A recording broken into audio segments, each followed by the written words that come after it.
오늘 이 본문의 말씀은 2024년 3월 무슨 일이 있었을까요? 2024년 3월 야이로에게 배우는 기적의 원리란 제목으로 제가 한번 설교를 했던 본문의 내용입니다. 다들 기억하고 지금 웃으시는 거죠? 그래서 제가 똑같은 설교를 할 수가 없잖아요.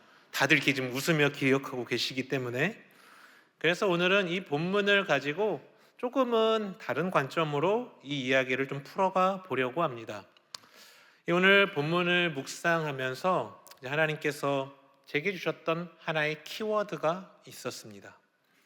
그것은 바로 오늘 제목에서 나오는 교만이라는 단어였습니다. 그리고 이 교만이라는 단어를 오늘 또 이렇게 베드로, 야고보 헌신 예배를 준비하면서 이 말씀이 또 필요할 수 있겠구나라는 생각이 들었습니다. 왜냐하면 지금 이 베드로와 야고보 회원들이 교회 안에서 나름 중직이라고 할 수 있는 역할을 감당하고 있기 때문입니다. 원래 예수님께서는 이 교회라는 이 단체는, 이 교회라는 이 조직은 점점 내가 오래 다니고 직분이 올라갈수록 더 낮아져야 되는데, 그러니까 평신도일 때는 가장 높임을 받고 그 위로 올라갈수록 어찌 보면 더 낮아져야 하는데, 세상과 똑같이 직분을 받으면 받을수록 높아질 수 있는 위험이 있기 때문에, 물론 우리 교회 우리 베드로와 야고보 회원분들은 아니겠지만 그럴 수 있기 때문에 우리가 좀 이 교만에 대해서 함께 나눠보고, 또 이 교만을 우리가 믿음으로 어떻게 이겨나갈 수 있는가에 대해서 함께 오늘 본문을 통해서 나누어 보고자 합니다. 오늘 본문은 이 5장 전체의 이야기입니다. 그 21절과 22절에 보면은 예수님께서 이 거라사인 지역에서 다시 가버나움에 오셨을 때의 일을 기록하고 있습니다. 그때 회당장 중에 하나인 야이로라는 사람이 이 그들에게 온 예수님을 보고 넓적 그의 발 아래 엎드리는 사건입니다. 이 회당장이라는 사람은요, 당시 그 유대 공동체에서 꽤나 존경을 받는 인물이었습니다. 그들은 예배를 준비하는 일을 감당했고요, 또한 그 회당에 관련된 모든 책무를 책임지는 자들이었습니다. 이러한 회당장 야이로는 유대교의 공식적인 대표자라고 말할 수 있는 위치였습니다. 그런데 그러한 유대교의 대표자인 이 야이로가 당시에 그 종교 지도자들이 나사렛 이단으로 멸시하던 예수님의 발 앞에 엎드린 사건은 오늘날 말로 하면 굉장히 센세이션한, 충격적인 사건입니다. 왜냐하면 이 일로 인해 이 야이로는 그가 유대교의 회당을 담당하는 회당장으로서 그 모든 권한을, 혜택을 다 잃어버릴 수 있기 때문입니다. 그렇다면 오늘 야이로가 주님 앞에서 어떻게 그가 가질 수 있는 모든 것을 다 잃을 수도 있었는데 이렇게 무릎을 꿇을 수 있었던 것일까요? 바로 여기에는 그가 지금까지 믿고 그가 지금까지 신뢰했던, 또한 그가 옳다고 여겼던 신념, 그리고 생각들, 또한 자존심, 이러한 것들을 주님의 발 앞에 내려놓았기 때문에, 즉 그러한 지금까지 자신을 지탱해 주던 그러한 세상적인 영광의 그 모든 것보다 내 아이를 살리는 게 더 중요했기에 그는 주님 앞에 무릎을 꿇을 수 있었습니다. 오늘 이 야이로의 모습을 통해서 저는 한 가지 묵상을 했습니다. 그리고 교만이라는 것은 오늘 야이로의 이야기에 반대되는 방식으로, 어찌 보면 야이로가 모든 것을 포기했다라고 하면 교만이라는 것은 모든 것을 포기하지 않는 것이다. 즉 자기의 소견에 오른 대로 자기의 세상의 유익을 추구하는 대로 살아가는 것. 즉 이것이 교만이라는 생각을 했습니다.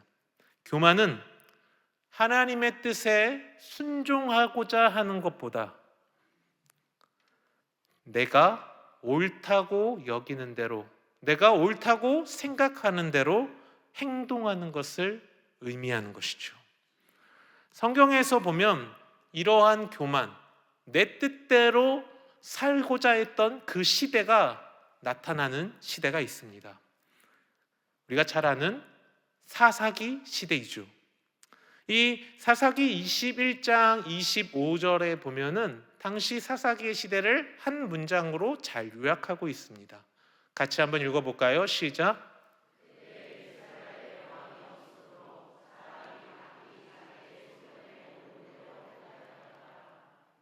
분명 이 구약 시대, 특히 이 사사기 시대에 이스라엘의 왕은 누구였죠? 하나님이었죠. 하나님이었습니다. 하나님이었어요. 이스라엘 백성들은 하나님의 지도를 받아서 그들의 삶을 영위해야 했습니다. 근데 오늘 사사기 시대는 하나님을 이스라엘 왕으로 두기 싫어했다라는 것입니다. 그래서 사무엘서의 첫 번째 왕이 나오죠. 사울 왕. 이 사사기 시대는요, 이스라엘 백성들이 왕으로 계시는 그 하나님을 버리는 시대입니다. 마치 요즘 시대와 저는 사사기 시대가 매우 흡사하다고 생각이 됩니다. 사람들이 자기 소견에 오른 대로 행동하려고 한다는 거죠. 하나님이라는 말씀이라는 절대 기준, 이 기준에 맞춰서 살아가는 것이 아니라 믿는 사람이든 믿지 않는 사람이든 각자만의 자기 소견에 오른 대로 살아가는 시대, 그것이 요즘 우리의 시대이고, 그리고 그것이 오늘 성경에서 얘기하는 사사기 시대가 아닌가 싶습니다. 이 사사기 시대는요, 하나님의 뜻을 찾지 않아요. 내가 보기에 옳은 대로, 자기의 보기에 옳은 대로 살아가는 시대. 심지어 사사들의 모습을 봐도 사사들이 뒤로 갈수록 점점 하나님의 뜻을 찾지 않는 것을 또 볼 수 있습니다. 즉 그들은요, 하나님의 뜻보다 자기 소견에 오른 대로 행동했던 시대가 바로 사사기 시대입니다. 우리가 생각했을 때는 자기 소견에 오른 대로 행동하면 참 좋은 시대가 열릴 것이라는 생각을 하죠. 내가 생각하고 있는 그 기준에 따라서 내가 행동을 하기 때문에 나름 이익을 위해 잘 좋은 것만을 선택하니까 좋은 시대가 열릴 것 같다라는 생각을 하게 되는데, 성경은 그 시대를 뭐라고 얘기하냐면요, 가장 이스라엘 역사에서 암울한 시대였더라. 다르게 얘기하면요, 하나님의 기준으로 살지 않는 시대는 하나님께서 떠나는, 아니 하나님으로부터 징계를 받을 수밖에 없는 가장 암울한 시대가 될 수밖에 없다라는 것이죠. 다르게 얘기하면 지금 우리가 사는 시대가 제2의 사사기 시대인 이후 가장 암울한 시대가 될 수 있다라는 이 두려움을 우리는 가지고 있어야 하는 것입니다. 사사기 시대처럼 하나님의 뜻에, 하나님의 말씀에 따라가고 순종하는 것이 아니라 내가 옳다고 여기는 대로 생각하고 행동하는 것, 그것이 곧 교만임을 기억하시기 바랍니다. 사랑하는 베드로, 야고보 회원 및 성도 여러분들, 그리스도인은 예수의 십자가의 보혈로 또 그분의 부활하심으로 말미암아 하나님의 자녀가 된 자들입니다. 예수를 믿기 전 우리의 마음은 그 하나님의 말씀에 반응할 수가 없습니다. 그래서 우리의 마음은 마치 딱딱한 돌처럼, 이 돌하고 주먹하고 서로 싸우면 누가 이길까요? 간혹 주먹이 이기기도 하겠죠. 어떤 분들은. 일반적이면 돌이 이기겠죠. 마치 이 딱딱한 깨지지 않는 이 반석처럼 이 돌과 같처럼 우리 마음은요, 하나님 알기 전에는 그 말씀에 반응할 수 없었던 마음입니다. 그런데 그 딱딱했던 마음, 이 성경을 읽어도 도무지 이해가 되지 않고 감동이 오지 않고 예수의 이야기를 들어도 딱딱한 내 마음이 전혀 반응이 없다가 이 예수라는 분을 통해서 이 예수라는 분이 내 안에 오신 그 사건 이후부터는 예수가 믿어지는 역사가 일어나죠. 성경의 말씀이 진리로 여겨집니다. 그리고 그 말씀에 은혜와 감동을 받기 시작합니다. 하나님의 말씀에 반응할 수 있는 살처럼 부드러운 마음이 우리에게 주어지게 된 것, 예수의 십자가의 은혜로 말미암은 것이죠. 자, 그래서 에스겔 11장에 보면 이렇게 얘기하죠. 내가 그들에게 한 마음을 주고 그 속에 새 영을 주며 그 몸에서 돌같이 딱딱한 마음, 하나님의 말씀에 반응하지 않는 마음을 제거하고 하나님의 말씀에 반응하는 살처럼 부드러운 마음을 너희에게 주었다. 그러니까 예수를 믿는 우리에게는 말씀에 반응하는 마음이 우리 안에 있어야 한다라는 것이에요. 말씀을 통해 은혜 받는 마음이 있어야 한다라는 것입니다. 우리가 예수를 믿은 이후부터는 그 말씀에 감격하고 감동하며 그 말씀이 내 삶의 기준이 될 수 있습니다. 그러기 예수의 마음이 들어온 자는요, 내가 옳다고 여기는 대로 생각하고 행동하는 것이 아니라 내가 옳다고 여기는데 하나님의 말씀이 아니다라고 말하면 어떻게 해야 돼요? 멈춰야죠. 내 생각은 비록 이거지만 하나님의 말씀이 이것이다라고 말하면, 저것이다라고 말하면 우리는 이것을 포기하고 저것을 향해 달려갈 줄 알아야 합니다. 그래서 에스겔 11장이 이렇게 얘기하죠. 내 율례를 따르고 내 규례를 지켜 행하라. 그들은 내 백성이 되고 나는 너희의 하나님이 되리라. 하나님의 백성은 내 율례, 하나님이 주신 그 말씀을 따라 살게 된다.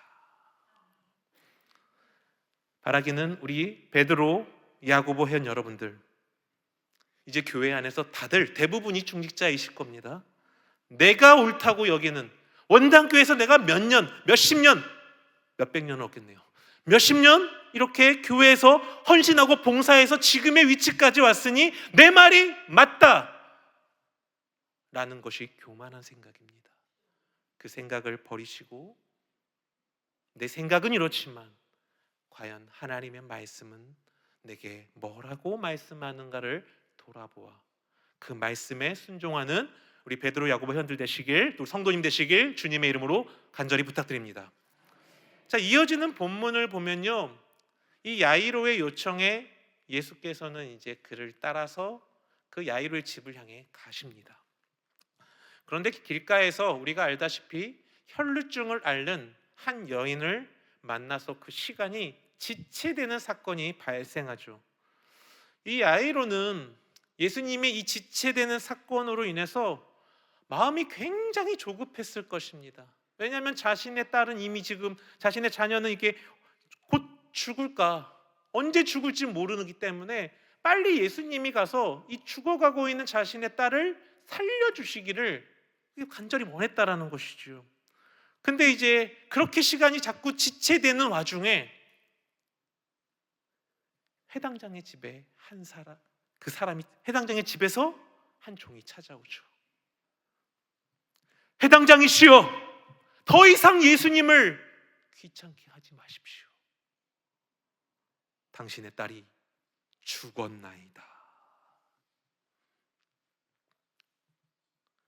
야이로가 자신의 모든 가지고 있었던 그 세상적인 명예, 권리, 이거 다 포기하고 왜 예수님께 무릎을 꿇었습니까? 실은 하나죠. 내 자녀, 내 딸, 죽어가고 있는 내 딸, 이거 구하기 위해서. 근데 뭐라고 얘기해요? 죽었대요. 내 딸이 주님이 좀만 서둘렀으면 살았을 텐데 죽었대요. 부모의 심정이 어떻겠습니까?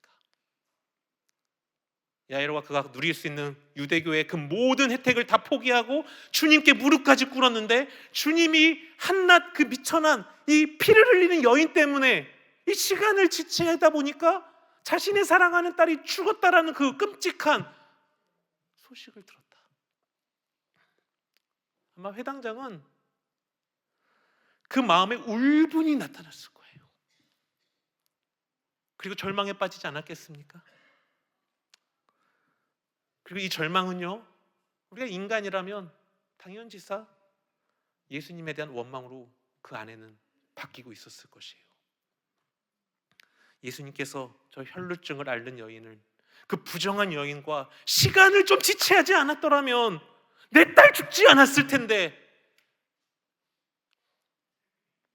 그래서 마치 이제는 내 딸이 죽은 게 예수님 탓이다 라고 생각을 했을지도 몰라요. 이게 부모라면 당연히 가질 수밖에 없는 상황이겠죠. 자, 오늘 이러한 야이로의 모습을 통해서 제가 이 교만에 대해 묵상할 때, 교만이라는 것은 불평과 원망이다.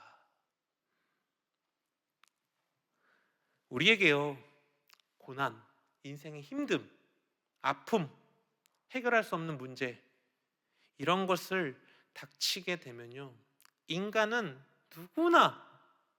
누구나 자연스럽게 나타나는 것이 그 고난에 대한 불평과 원망이죠.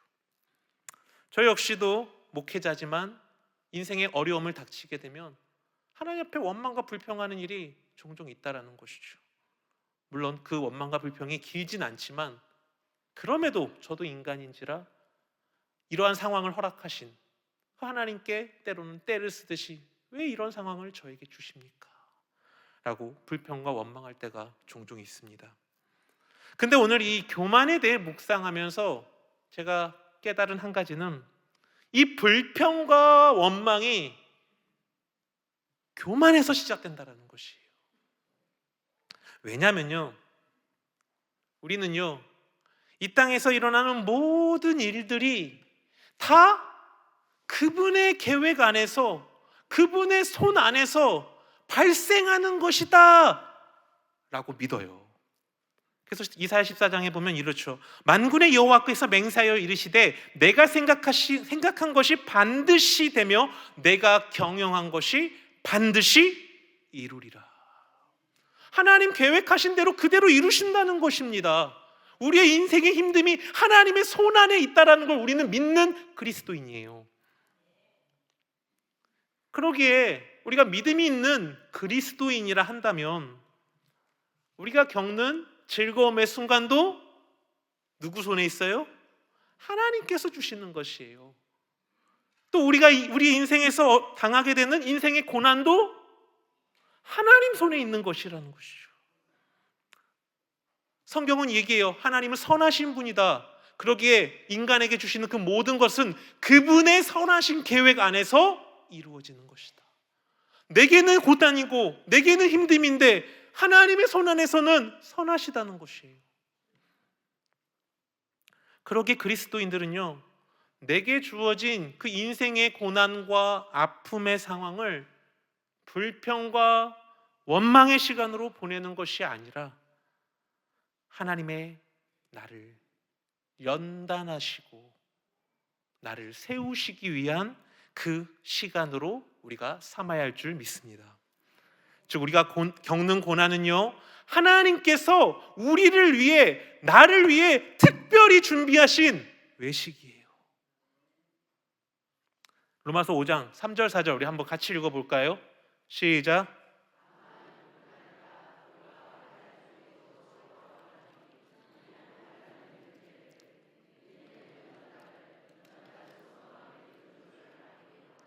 바울 사도는요, 그리스도인들이 고난을 즐거워하라고 얘기합니다. 이 고난을 이겨내는 것이 아니라 즐거워하라고 얘기해요. 왜냐하면요, 이 고난을 견딤으로 인해 우리의 믿음이 더욱 단련되고, 이 고난을 믿음으로 극복하는 과정을 통해서 구원에 대한 소망이, 주께서 우리에게 더 주님에 대한 믿음의 확신을 심어주기 때문에, 믿음의 진보를 이루게 하시기 때문에, 천국을 더 확실하게 소망할 수 있게 하기 때문에 고난을 즐거워라.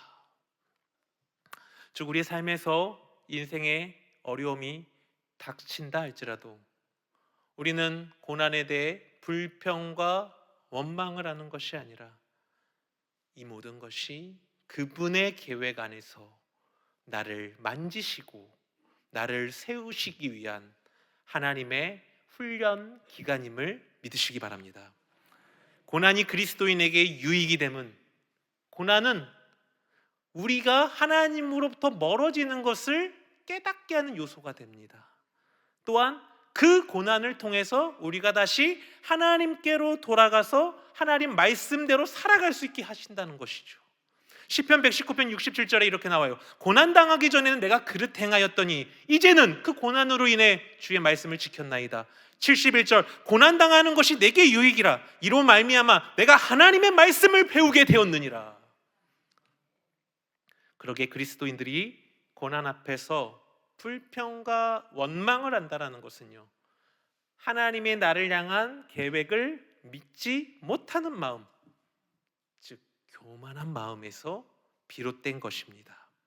그러게 그리스도인들은 우리의 삶 속에서 우리 하나님을 향한 원망과 불평을, 즉 교만함을 제거하는 성도들이 되어야 합니다. 바라기는 우리 베드로, 야고보 회원분들 이 모두가, 또 우리 성도님들 모두가 고난 가운데서 원망과 불평하는 이 교만의 모습을 버리시고 오직 하나님의 계획을 온전히 신뢰하는 믿음으로 살아가시길 주님의 이름으로 부탁드립니다. 이제 예수께서는요, 혈루증을 앓는 여인으로 아까 시간이 지체되었다라고 하죠. 근데 그때 이제 회당장의 집에서 사람들이 찾아와서 더 이상 괴롭게 마십시오 라고 말합니다.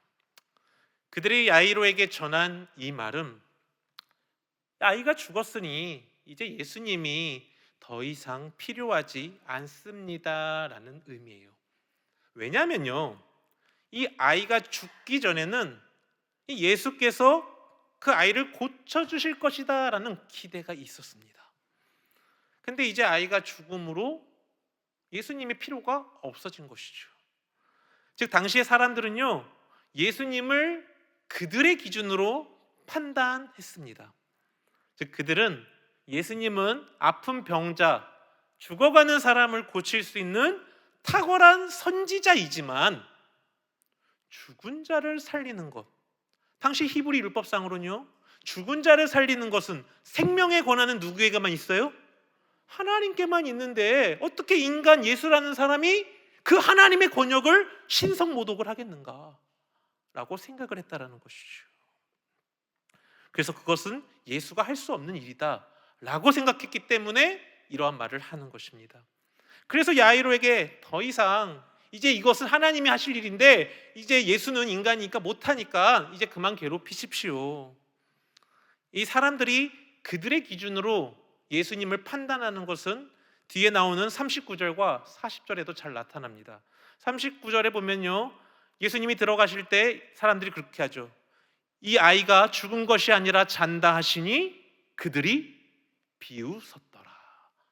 그러니까 예수님이 아이는 죽은 것이 아니다, 지금 자고 있는 것이다 라고 했더니 사람들이 말도 안 되는 소리, 우리가 죽은 거 확인했는데 비웃었다라고 이야기합니다.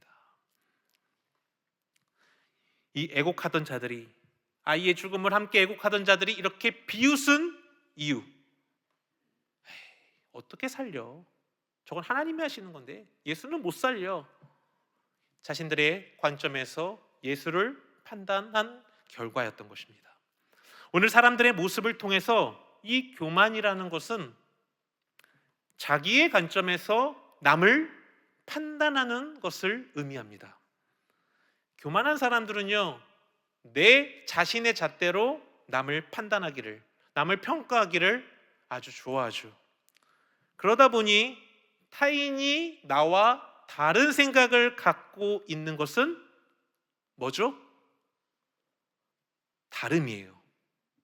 다름인데 이거를 다름이 아니라 틀림으로 이해하는 사람들을 의미합니다. 다름을 틀림으로 이해하게 되면 그 다음 반드시 쫓아오는 것이 뭐냐? 정죄입니다. 다르다라는 건 나와 너가 달라 이런 개념이기 때문에 그래 이럴 수도 있고 저럴 수도 있지. 근데 틀림이라는 것은요, 나와 너가 다르다는 게 아니라 넌 이거 잘못된 거야, 틀렸어, 정죄가 반드시 따라오게 될 수밖에 없어요. 이러한 모습은 마치 신약 시대의 종교 지도자들의 모습을 연상시킵니다. 종교 지도자들은 그들이 지키지도 못하는 율법의 기준을 세워놓고 그 기준으로 사람들을 정죄했습니다. 누가복음 11장 46절에 보면 이르시되 화 있을진저 너희 율법구사야 지기 어려운 짐을 사람에게 지우고 너희는 한 손가락도 이 짐에 대하지 않는도다. 자신의 기준으로 남을 판단하는 것, 그것이 곧 교만입니다. 우리의 기준, 내가 가지고 있는 기준은 절대로 진리가 될 수 없습니다. 성경은 진리라는 것은 변하지 않는 것이라고 정의합니다. 그리고 우리에게 진리는 오직 예수뿐입니다. 그러기에 디모데전서 2장 4절에서 5절은 이렇게 얘기하죠. 하나님은 모든 사람을 구원을 받으며 진리, 예수를 아는 데 이르시기를 원하느니라. 하나님은 한 분이시요 또 하나님과 사람 사이엔 중보자도 한 분이시니 그는 곧 예수 그리스도다. 바울 사도는 오직 진리는 예수님뿐이다 라고 말씀합니다. 왜냐하면 예수를 통해서만 우리가 구원에 이르기 때문이죠. 오직 예수님만 진리가 되시기에 내가 가지고 있는 그 나의 기준은 진리가 될 수 없습니다. 그러기에 우리는 우리의 기준을 가지고 남을 판단하며 그들을 정죄하는 일을 멈추어야 합니다. 바라기는 우리 베드로, 야고보 회원분들, 또 우리 사랑하는 성도 여러분들, 내 기준으로 내가 봤을 때 남을 판단하는, 남을 정죄하는 이러한 교만함을 내려놓으시고 주님의 사랑으로 그들을 이해할 수 있는 마음을 품으시길 주님의 이름으로 간절히 부탁드립니다. 그러면서 이제 오늘 저는 마무리를 지어보겠습니다. 이러한 교만을 제거하기 위해서 우리는 어떻게 해야 될까요? 이러한 교만한 마음들, 이 교만함을 제거하기 위해서 어떻게 해야 될까? 마가복음 5장 22절에 이렇게 나와 있죠. 해당 장 중에 하나인 야이로가 하는 이가 와서 예수를 보고 발 아래 엎드렸더라. 오늘 야이로가 주님 발 앞에 엎드린다라는 것은 우리가 서두에서 얘기했지만 주님이 내 딸의 이 병을 고쳐줄 것이다 라는 믿음이, 뭐가요? 믿음이 전제된 행동이었습니다. 예수에 대한 이러한 믿음, 그분이라면 내 모든 것을 포기하고 그분이라면 내 딸 고치실 것이다 라는 그 믿음이 있었기에 그는 그가 갖고 있었던 모든 것을 포기했던 것이죠. 또 마가복음 5장 36절에 예수께서 그가 하는 말을 곁에서 들으시고 회당장에게 이르시되 두려워하지 말고 믿기만 하라. 회당장의 딸이 죽었다는 소식이 들었을 때 그 화남과 울분과 속상함과 두려움이 나타나는 그 시기에 주님이 걱정하지 마, 두려워하지 마, 믿기만 하라. 예수께서 너의 딸을 살릴 것을 믿기만 하라. 그 믿음의 결과가 무엇이었습니까? 41절 42절 그 아이의 손을 잡고 이르시되 달리다 꿈 하시니 번역하면 곧 내가 내게 이르노니 소녀야 일어나라 하시매 소녀가 일어나서 걸었더라. 아멘. 바로 이 회당장의 죽은 아이가 살아나는 기적을 누리게 된 것입니다. 그렇습니다. 우리 안에 이러한 교만을 제거하기 위해서는 결국은 우리가 주님에 대한 믿음으로 돌아가야 합니다. 우리 안에 예수님에 대한 그 믿음이 있을 때 우리는 내가 옳다고 하는, 옳다고 여기며 생각하고 행동하는 그 교만을 내려놓을 수 있습니다. 우리 안에 예수에 대한 믿음이 있을 때 고난 속에서 불평과 원망하는 그 교만한 마음 대신에 하나님에 대한 온전한 계획을 신뢰하는 믿음을 가질 수 있습니다. 우리 안에 예수에 대한 믿음이 있을 때 타인을 사랑으로 이해하며 나의 기준으로 남을 판단하지 않을 수 있습니다. 사랑하는 우리 베드로, 야고보 회원 여러분들, 그리고 사랑하는 성도 여러분들, 오직 우리 안에 예수에 대한 믿음이 사로잡힐 때, 내 안에 예수에 대한 그 믿음이 사로잡혀 있을 때, 내 안에 있는 그 얄팍한 교만한 마음이 사라지게 됨을 믿으시기 바랍니다. 이 예수에 대한 믿음을 간직함으로 우리 안에 있는 이러한 교만을 끊어내는 우리 사랑하는 성도님들 되시길 주님의 이름으로 부탁드립니다.